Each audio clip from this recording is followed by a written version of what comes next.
Salut, salut, salut tout le monde. Je demande à tous les amoureux de la bonne musique de soutenir Fally Ipupa pour son concert à Bercy.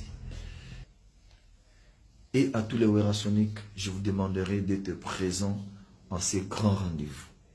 Balobi, Tozangate, Tozala Bissonio se prend pour soutenir culture.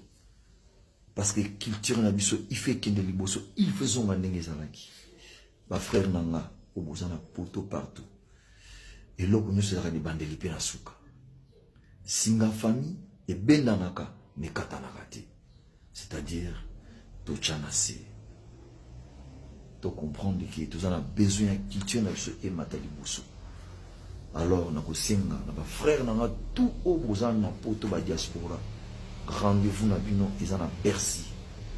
Merci beaucoup pour tous les artistes congolais. Ou baka qui message nanga na ça qui pas papi mboma. Vraiment on a remercié bino. Tous à la bisonyo so bomoko pour tout promouvoir culture na biso. Fally Ipupa, courage, courage. Soutiens à ma casse. Allez.